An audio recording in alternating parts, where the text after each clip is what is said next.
Amen. Bonsoir à tout le monde. Que Dieu vous bénisse tous. Vous pouvez prendre place. Alors, nous allons, par la grâce de Dieu, cheminer avec notre enseignement que nous avions commencé sur l'Église,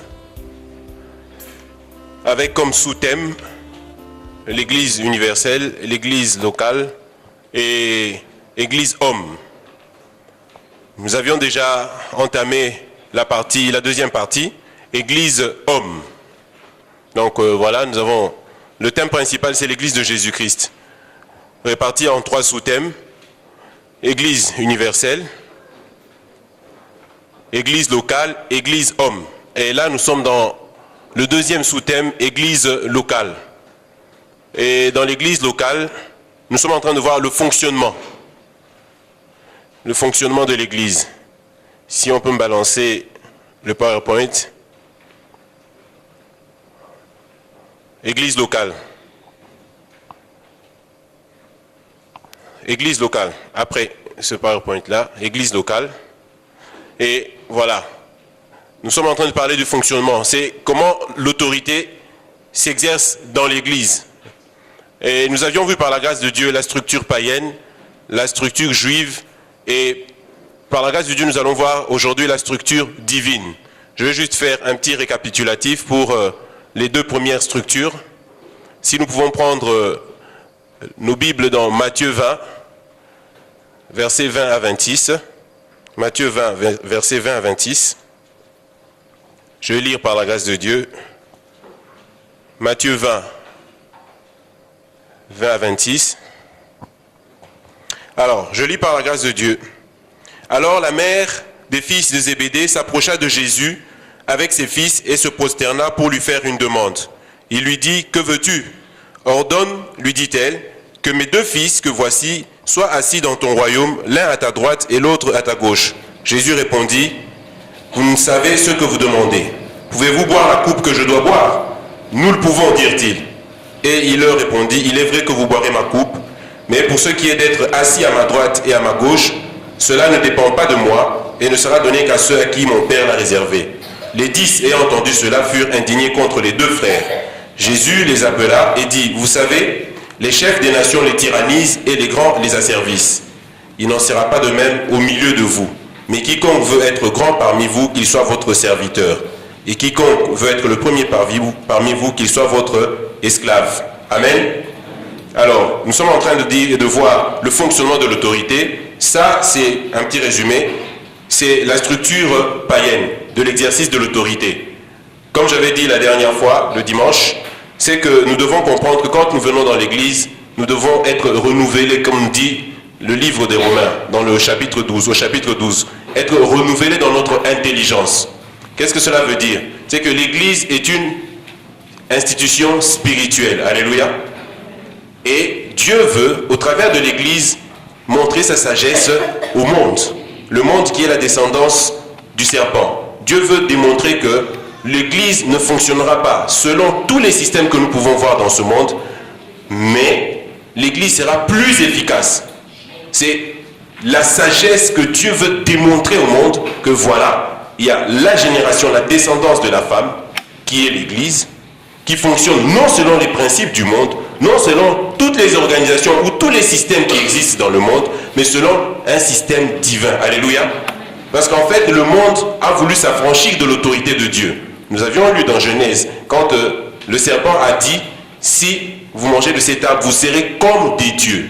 Et quand nous voyons aujourd'hui, nous regardons dans le monde, la connaissance, la technologie, la science est en train d'évoluer. Alléluia.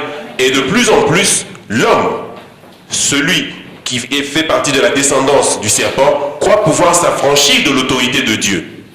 Et parallèlement, il y a l'église qui se lève et Dieu veut démontrer au monde que, regardez, l'église ne fonctionne selon aucun système qui existe dans le monde, mais l'église est plus puissante et plus efficace. Alléluia. Voilà pourquoi quand la parole de Dieu dit nous devons être renouvelés dans notre intelligence, c'est de comprendre que nous ne pouvons pas prendre les systèmes qu'il y a dans le monde et les appliquer dans l'église. Alléluia. Entre autres, comme nous sommes en train de dire, l'exercice de l'autorité. Et dans l'exercice de l'autorité, Christ est en train de dire aux disciples, il dit ceci, vous savez, les chefs des nations les tyrannisent, les dominent. Et nous avions vu par la grâce de Dieu que le mot tyranniser, le mot asservir, c'était des mots qui vous dédiquent en grec, des mots qui veulent dire dominer sur, exercer l'autorité sur, exercer le pouvoir sur.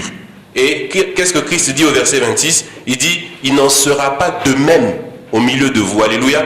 Pour dire qu'au niveau de l'Église, l'exercice de l'autorité est totalement différent de ce que nous voyons dans le monde. Alléluia.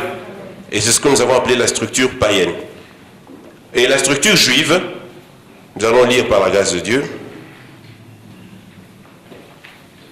la structure juive.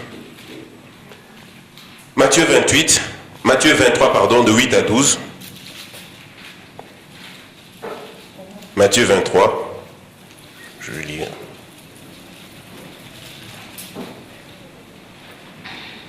Matthieu 23, 8 à 12. Matthieu chapitre 23, verset 8 à 12. Mais vous, ne vous faites pas appeler Rabbi, car vous n'avez qu'un maître, qui est le Christ. Et vous êtes tous frères. Et n'appelez personne sur la terre votre Père, car un seul est votre Père, celui qui est dans le ciel. Ne vous faites pas appeler directeur, car un seul est votre directeur, le Christ, le plus grand parmi vous. Le plus grand parmi vous sera votre serviteur. Amen. Quiconque s'élèvera sera abaissé, et quiconque s'abaissera sera élevé. Amen. Donc voilà, la structure juive, nous avions vu que Christ dit, n'appelez personne et ne vous faites pas appeler. Alléluia. Christ est en train de mettre en évidence une structure qui était d'actualité à l'époque chez les Juifs.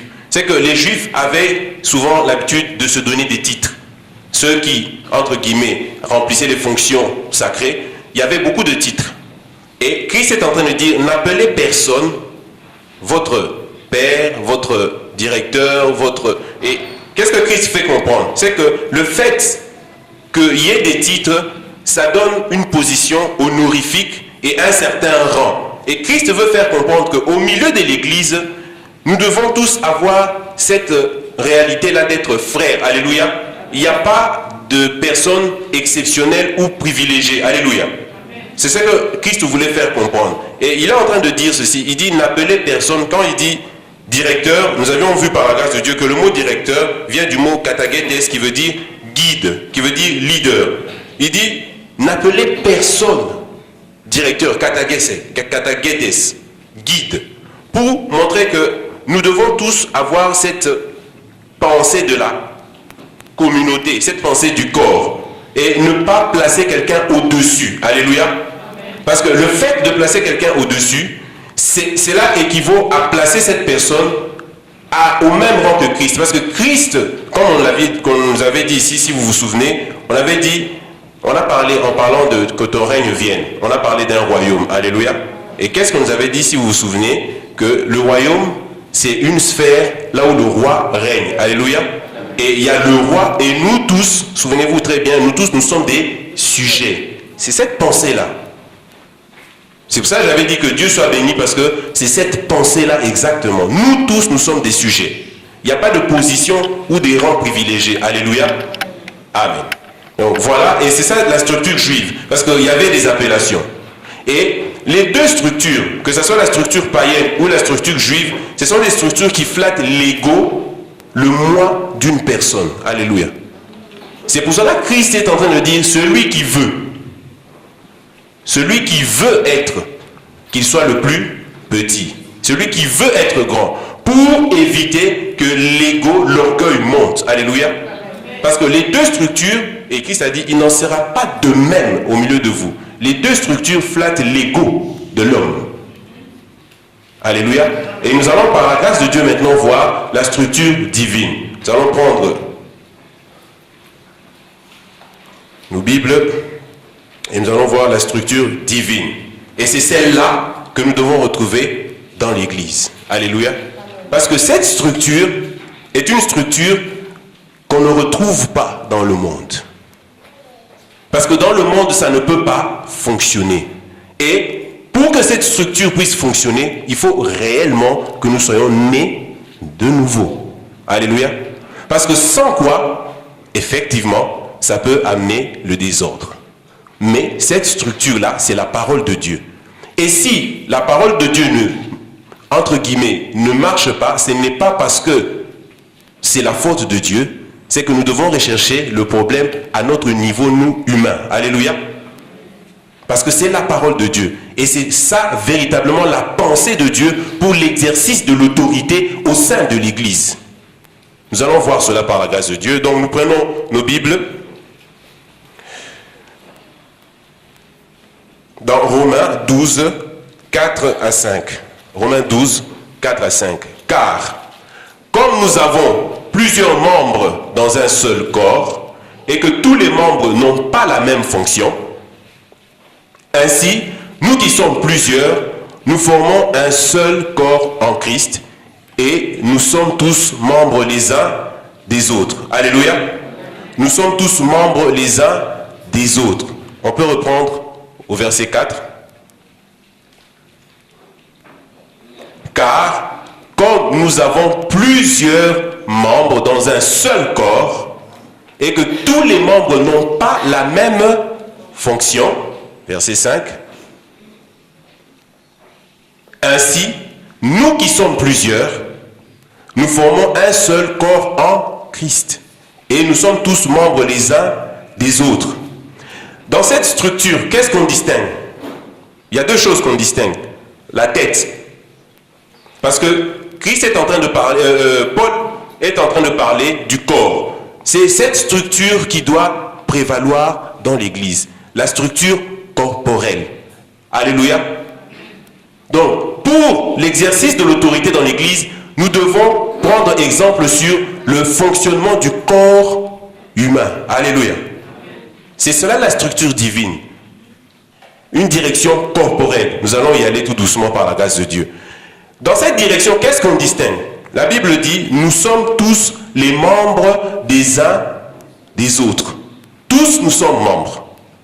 Et dans le corps, quand on regarde le corps humain, on voit qu'il y a des membres, mais il y a quelque chose de particulier, il y a la tête. Alléluia. Et nous allons voir par la grâce de Dieu, quand nous lisons dans Colossiens 1, 18, Colossiens 1, 18,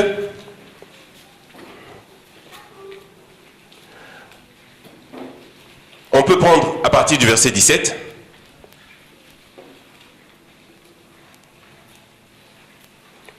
On remonte aussi à partir du verset 16. Car en lui, on parle de Christ, ont été créées toutes les choses qui sont dans les cieux et sur la terre, les visibles et les invisibles, trône, dignité, domination, autorité. Tout a été créé par lui et pour lui. Verset 17. Il est avant toute chose et toute chose subsiste en lui. Et verset 18. Il est la tête du corps. Alléluia. C'est très important. Il est la tête du corps de l'Église. C'est très capital. Christ est la tête du corps. Et nous tous, nous sommes les membres. Christ est la tête du corps. Et nous tous, nous sommes les membres. Alléluia. Et le mot tête vient du grec képhale, qui veut dire chef, chef suprême. Alléluia. Amen. Le mot tête vient du grec képhale, K-E-P-H-A-L-E, qui signifie chef, chef suprême. Et nous tous, nous sommes les membres. C'est très important. Donc, qu'est-ce que ça veut dire? En regardant bien, vous allez voir que les membres dépendent tous de la tête. Les membres du corps dépendent tous de la tête. Et j'avais dit ici que Christ est réellement au milieu de ceux qui croient en lui. Alléluia. La Bible dit, nous marchons par la foi et non par la vue.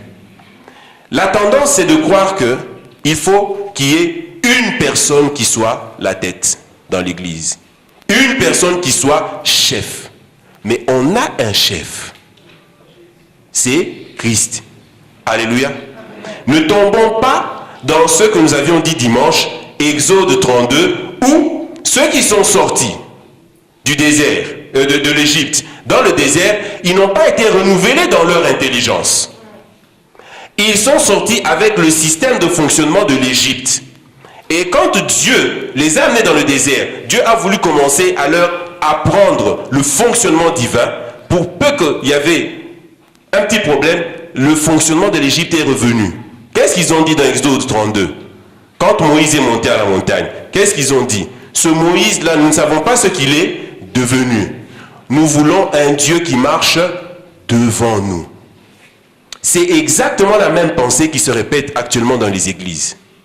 Les gens ont du mal à comprendre parce qu'ils ne sont pas renouvelés dans leur intelligence. Alléluia. Parce que nous ne sommes pas renouvelés dans notre intelligence. Nous pensons qu'il faut absolument un chef que nous voyons. Comme ceux qui ont dit dans le désert, nous voulons un Dieu qui marche devant nous. Alléluia. Or, le chef, il est là, mais il est invisible. Mais il est là. Est-ce que vous comprenez cela? Il faut être renouvelé et il faut être né de nouveau et il faut que nous puissions le connaître pour savoir, il dit ça, il veut ça. Le problème, c'est que nous ne savons pas quand est-ce qu'il parle, comment est-ce qu'il parle. Voilà pourquoi, au lieu de se compliquer, ceux qui ne sont pas nés de nouveau, ceux qui n'ont pas l'intelligence renouvelée, disent c'est plus simple. Au lieu de chercher de midi à 14h, nous voulons un Dieu qui marche devant nous. Mais la réalité, dans la Bible, la vérité, c'est qu'il y a réellement un chef. C'est Christ qui est la tête. Et nous dépendons tous de lui. Alléluia. Et nous sommes les membres. Alléluia. Nous allons lire un verset. 1 Corinthiens 12, 14. 1 Corinthiens.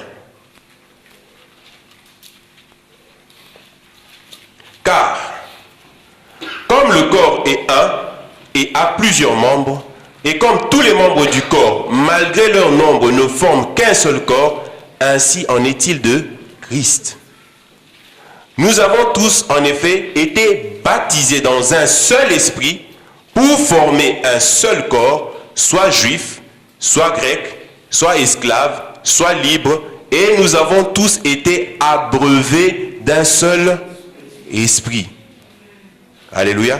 Ainsi, le corps n'est pas un seul membre, mais il est formé de plusieurs membres. Alléluia. Et les plusieurs membres, c'est toi, c'est moi, si réellement nous sommes nés de nouveau. Nous sommes les membres. Il y a un verset capital. Nous avons tous été abreuvés d'un seul esprit. Ça veut dire que nous tous, anciens, fidèles, bishops, diacres, ministres, tous, nous sommes dépendants de Christ. Alléluia. Et dans le fonctionnement du corps, regardez très bien, il n'y a pas un membre qui cherche à supplanter les autres membres. Alléluia. Bien au contraire, tous les membres travaillent pour un seul objectif. C'est que le corps fonctionne correctement. Alléluia. Tous les membres n'ont qu'un seul objectif. Et les membres savent quelle est leur fonction. Chacun a ses limites. Alléluia. Et vu au niveau de l'Église, nous devons comprendre une chose. Nous devons savoir quelles sont nos limites. Savoir reconnaître la grâce de l'autre. La Bible dit, au lieu de considérer nos intérêts, considérons les intérêts des autres. C'est cela l'image du corps. Alléluia. Quand il faut se déplacer pour aller prendre quelque chose, les yeux voient, mais les yeux ne disent pas, c'est parce que nous avons vu que nous sommes supérieurs. Non, non. Les yeux voient. Mais si les jambes ne bougent pas, le corps ne pourra pas aller prendre la chose. Alléluia. C'est ça la complémentarité. La complémentarité. Et c'est comme ça que nous devons fonctionner dans l'Église. La complémentarité. Il n'y a pas un membre au-dessus, mais il y a seulement chaque membre par rapport à sa fonction. C'est très capital. Chaque membre par rapport à sa fonction. Mais il n'y a pas un membre au-dessus ou supérieur. Quand le corps doit se déplacer, les yeux voient,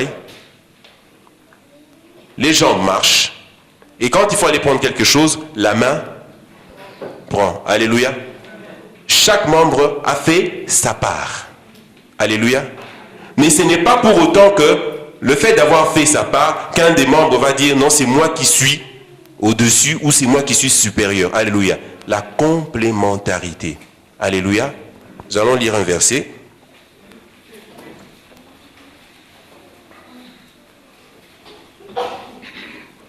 1 Corinthiens 12, 21.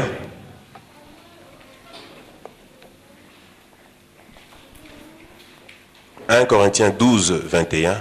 L'œil ne peut pas dire à la main, je n'ai pas besoin de toi. Ni la tête dire aux pieds, je n'ai pas besoin de vous. » Alléluia. C'est cela, l'interdépendance, la complémentarité. Et Dieu avait déjà annoncé ces choses quand Dieu appelait Moïse. Moïse était quelqu'un qui avait du mal à parler. Dieu pouvait, en une fraction de seconde, ôter ce problème. Alléluia. Mais qu'est-ce que Dieu a dit? Dieu a dit à Moïse, Moïse dit à Dieu, j'ai la langue embarrassée. J'ai du mal à parler. Dieu dit, c'est pas un problème. Il y a ton frère Aaron qui fera porte-parole. Alléluia. Regardez la complémentarité. Moïse reçoit, mais c'est Aaron qui parle. Alléluia. C'est cela la complémentarité. Nous avons tous besoin les uns des autres. Dès l'instant où il y a une personne qui pense ne plus avoir besoin des autres, cette personne sort de la pensée de Dieu et de la pensée du corps. Le fonctionnement divin. Le fonctionnement divin est calqué, ou bien le fonctionnement divin prend exemple sur le fonctionnement du corps. C'est important dans l'Église. Ça crée, premièrement, l'humilité, parce que je sais que j'ai besoin de mon frère aussi sait qu'il a besoin de moi. L'interdépendance. Alléluia. Mais il faudrait que chaque personne dans l'Église puisse s'approcher davantage du Seigneur pour savoir à quoi le Seigneur l'a appelé. Alléluia. Pour que nous puissions former véritablement un corps, il faudrait que chaque personne s'approche de Dieu pour savoir véritablement à quoi Dieu l'a appelé. Alléluia. Parce que toutes les personnes qui aujourd'hui remplissent telle ou telle fonction ne peuvent pas tout faire. Aujourd'hui, par la grâce de Dieu, il y a des personnes qui remplissent telle ou telle fonction. Mais ces personnes ne peuvent pas tout faire.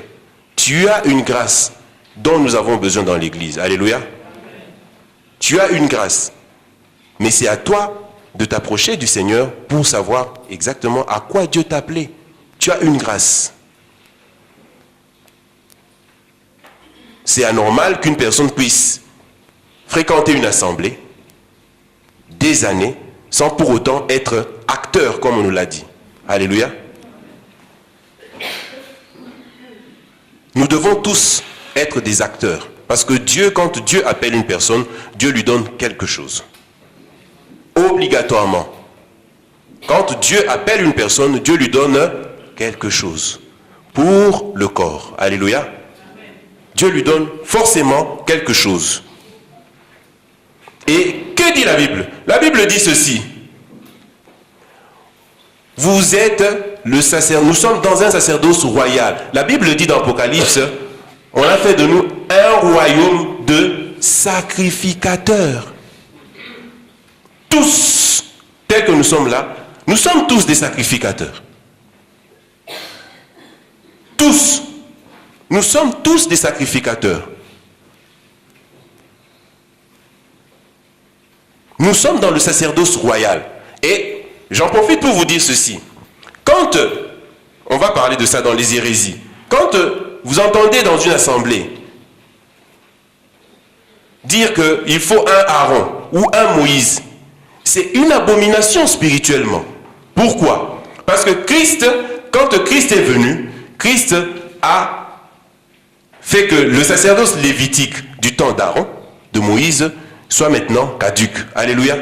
Et Christ a introduit un autre sacerdoce qui est le sacerdoce royal, où tous nous avons accès dans le lieu très saint. Alléluia. La Bible dit, le voile du temple s'est déchiré. Tous nous avons accès dans le lieu très saint. Or, la particularité du sacerdoce lévitique, c'était quoi? C'était une personne qui allait prendre et ramener au niveau du peuple. Alléluia. Or, aujourd'hui, nous avons tous, et c'est ça la beauté du sacerdoce royal. Tout le monde a quelque chose à apporter pour que le corps puisse bien fonctionner. Alléluia.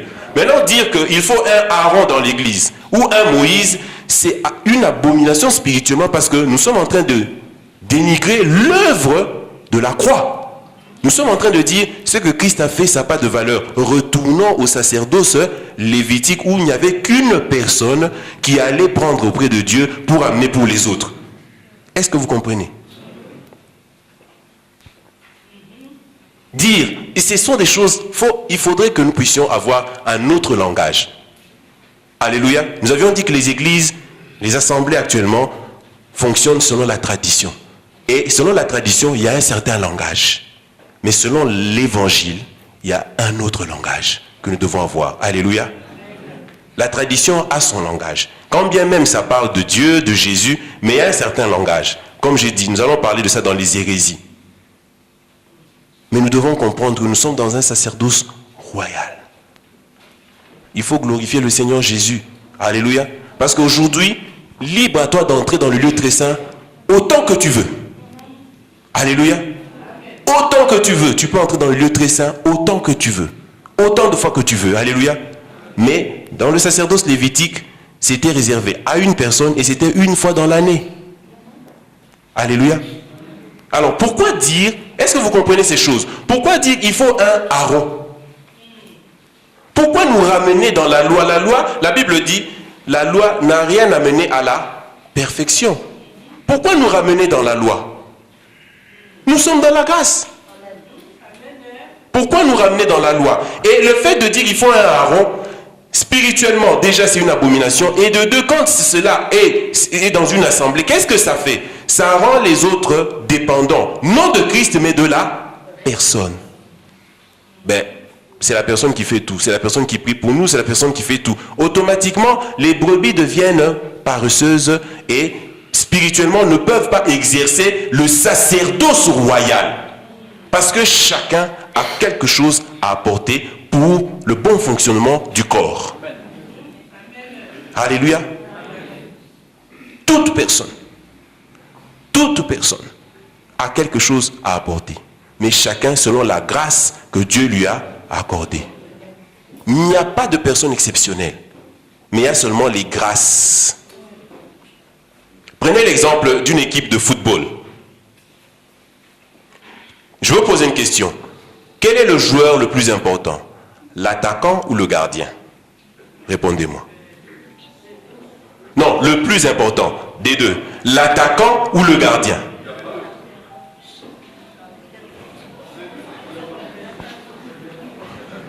Quel est le joueur le plus important? C'est l'attaquant ou c'est le gardien? Non, le plus important. Alléluia. L'attaquant est important parce qu'il permet à l'équipe de marquer des buts, mais le gardien aussi est important parce que s'il n'est pas là, l'équipe va perdre. Alléluia. C'est cela. Vous devez comprendre. Chacun a son rôle. L'attaquant est peut-être plus remarqué parce qu'il marque des buts. Mais cela ne fait pas de lui le joueur le plus important. Parce que s'il est seul, il peut aller marquer des buts comme il veut, mais de l'autre côté, l'équipe va beaucoup encaisser. Alléluia. Et l'attaquant, c'est une image. C'est comme le prédicateur. Il est plus en vue. Mais le gardien, c'est comme l'intercesseur. Parce qu'il se tient à la brèche. Il veille. Alléluia.